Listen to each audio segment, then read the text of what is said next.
Bonjour à tous. Alors aujourd'hui, je vais répondre à la question qui m'a été posée, qui est: pourquoi idéalise-t-on aussi longtemps les pervers narcissiques? Alors comme je l'ai déjà dit dans d'autres vidéos, lorsque vous rencontrez le ou la perverse narcissique, vous pensez avoir affaire à la personne dont vous avez besoin, celle qui vous correspond en tout point. Vous vivez des moments extra, comme vous n'en avez jamais connu. Ou du moins, c'est ce dont vous êtes convaincu.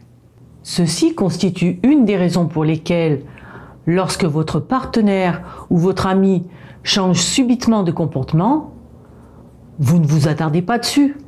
De plus, cherchez à comprendre l'autre, ne pas tirer de conclusions trop hâtives. Ce sont généralement des qualités que vous possédez, comme la plupart des cibles de pervers narcissiques. Et c'est précisément là-dessus que votre partenaire ou votre ami va s'appuyer pour asseoir son emprise. Si, par-dessus le marché, vous manquez un peu de confiance en vous, alors là, la combinaison est parfaite. Le ou la perverse narcissique va alors pouvoir tout faire pour que vous passiez votre temps à vous interroger sur tout et n'importe quoi.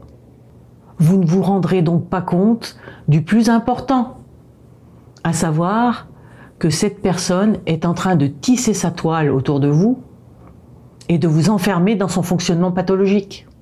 Une fois que c'est fait, il ne reste plus qu'à vous culpabiliser, vous qui n'avez plus que cette personne comme référence, puisque le ou la perverse narcissique a généralement fait en sorte de vous isoler de votre entourage. Tout cela dans un but bien précis, vous empêcher d'y voir clair. Lorsque la relation se termine, c'est parce que le ou la perverse narcissique vous a jeté, exsangue, donc plus exploitable. Ou alors, vous avez ouvert les yeux et vous avez pris la fuite. Mais dans un cas comme dans l'autre, les intenses émotions que vous avez vécues avec cette personne font que vous continuez à la mettre sur un piédestal, tout en vous dévalorisant vous-même.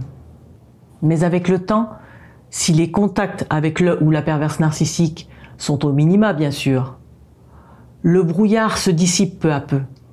Vous retrouvez vos esprits, car vous n'êtes plus empoigné par vos émotions. Et à ce moment-là seulement, l'horreur vous éclate au visage.